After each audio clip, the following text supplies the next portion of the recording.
मोठा माणूस आणि म्हणून तुमच्या चुलत सासऱ्यावर एकनाथ गेलाय. एकनाथ ते आजार घेतो, आजार हातात होता म्हणजे लफांडा त्याला वाघ मारला नाही म्हणून. अच्छा, बंदूक दिली होती कुठे आहे मग सरकारनं?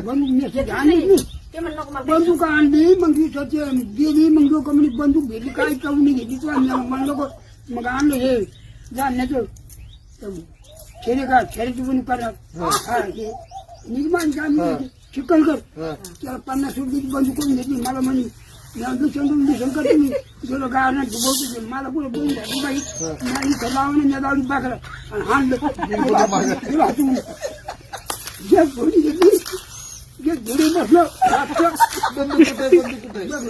तांड्यात गेलो आणि 4 घडी बंदूक घेऊन त्याला म्हणे काय म्हणतो मी शंकरी करणार हा मग अरे हरणार पाहिजे